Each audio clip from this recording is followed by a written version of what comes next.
Well, a very good early evening to you. Hope I find you well. Shall we take a quick recap over what happened on Saturday and look forward to this evening's game at Oxford United? Welcome back to Eargar Wrexham. My name is Steve Jones.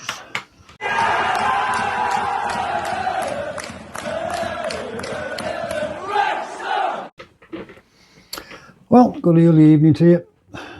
Hope I find you in good order. Before we go over tonight's game, let's do a quick mop-up on Stoke's visit to the racecourse last Saturday.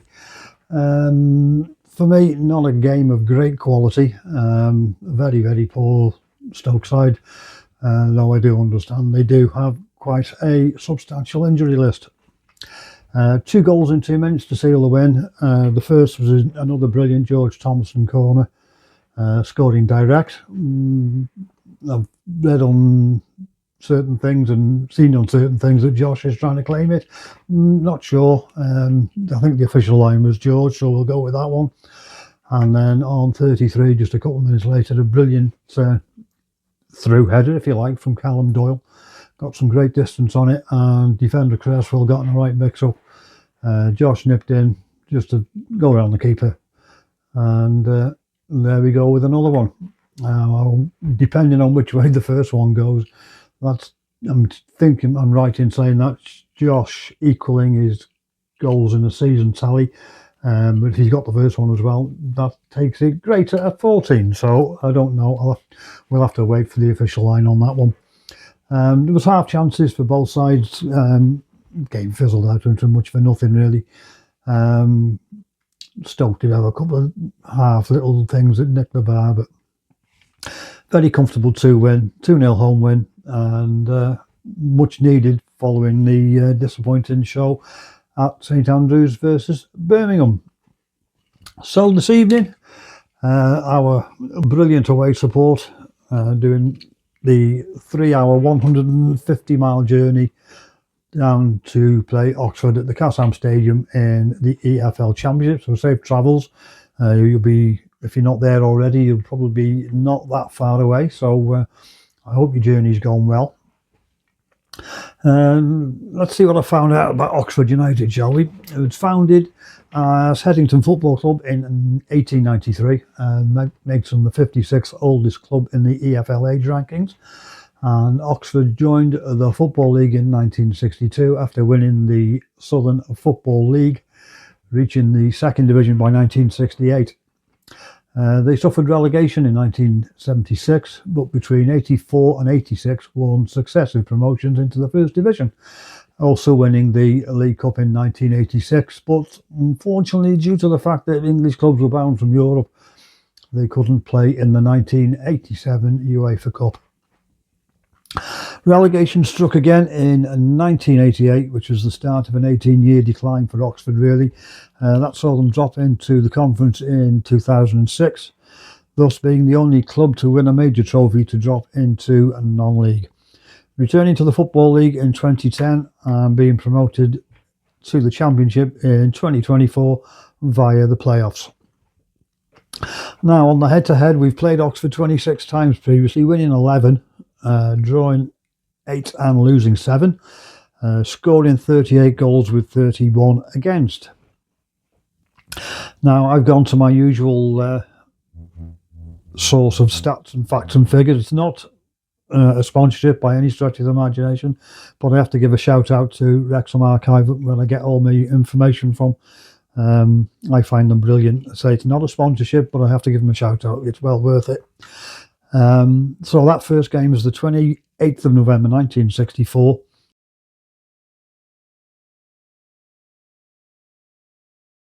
That was at the racecourse in the old Division 4. Kicking off was our normal time of 3:15, which allowed the shift changes at various large employers on a Saturday. 5,550 saw a 1-1 draw. Peter Jones scoring from the spot for Wrexham on 38, only for Mick Hartland to equalise on 42. And just as a bit of a aside, playing at number 4 for Oxford United on that day was a certain Ron Atkinson. I wonder what happened to him. And our last meeting was also at home on Wednesday, 22nd of October. Quarter 8 kick-off with the crowd of 10,547 with 1,239 travelling up from Oxford to see a 1-0 win, thanks to a Nathan Broadhead goal on 15 minutes.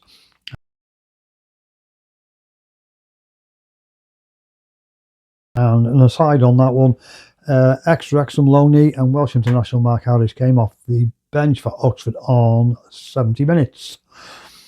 Right, the last 6 games for both, not on scintillating form either of us really.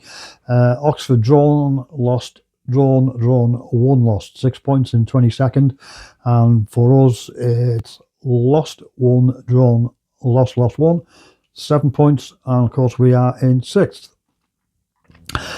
Picked up on some stats from the BBC Sport website. Some of them quite interesting, really. Oxford have lost each of their last 4 home games versus Wrexham, and this is Wrexham's first visit since November 2005, which was a 3-0 Wrexham win, with 2 goals from Lee McEverley on 39 and 58, and 1 from Mark Jones on 75. That was in League 2. And Wrexham going into tonight's game unbeaten in the last 13 Football League games versus Oxford. We've won 10 and drawn 3. Our joint longest run against a single side in our history.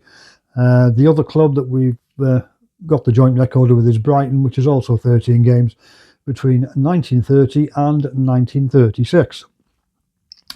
Oxford are unbeaten in their last 5 home league games, winning 3 and drawing 2, picking up as many wins in that time as the first 16 games of the 25-26 season, when they drew 6 and lost 7. Wrexham, who failed to score on our last away game at Birmingham, have only once this season gone successive league matches without scoring. The games versus Portsmouth and Ipswich ended both as 0-0 draws. And finally, just 3 of Oxford's last home league games have come from open play. 2 from corners, 2 from kicks, and 2 from penalties, something obviously we're going to have to be a little bit aware of. Now, when it comes to playing for both, 39 players have played for both. And going down the list, you could get quite a good side out of it, really. Most recently, Anthony Ford, Elliot Lee, Sam Smith. But others include strikers Ollie Kearns, Jefferson Louis, McVinter. Keepers Scott Shearer, Mike Salmon, Kevin Dearden, Shawan Jalal. Centre halves Mark the Beast Crichton, Joe Cook, Fiacre Kelleher. Midfield men Sean Rack, Mike Blackwood, Jordan Evans and Lee Fowler. And if you want to, you can have former manager Dean Saunders, who's running the show. Now, appearances and goals for Wrexham versus Oxford both go to former captain and midfield man Darren Ferguson. 7 appearances and 4 goals. And on this day, the 21st of April, we have played 32 games on this day, winning 12, drawing 9 and losing 11, scoring 48, 38 against. And 2 players who celebrate birthdays. Ex-Red Andy Holt is 48 today, and Tom O'Connor, who has just come back from a loan spell at Peterborough injured. Happy birthday to him. He is 27. Not a great deal to go through on the games we've played on this day in history. I've just picked out five or six. 1956, a 2-1 home win versus Darlington. 1989, 3-0 home win versus Halifax. 1990, 3-2 away win at Burnley. And 2003, 6-1 home win versus Carlisle. And 2007, 1-0 home win versus Torquay. All the rest in between that were not a great deal to write about. So, in summary, for me, it will not be an easy game tonight. Oxford obviously fighting for every point they can muster to try and get themselves out of the drop zone. But they do have that recent upsurge in form. The last couple of 2 or 3 away games, we've not been at our best. So there's not going to be easy, but I do think we'll have enough quality to prevail. And I am actually going to go for a 2-0 win on the night. So if you're already there, have a good evening down there. If you're still travelling, safe travels. Hope it all goes well for you. Don't forget to back the lads and give them everything you have. 12th man is most important as we run into the close season. I'll be watching the game on TV, as probably a lot of people will, with also the other eye on the results as they come in. So if you're down there, have a good evening and be safe. And if you're not like me, if you're sofa surfing and watching it, enjoy. And I will give this a good dose of looking at probably Thursday. Take care if you're down there. Have a good evening. And in the meantime, as always, I'll see you later.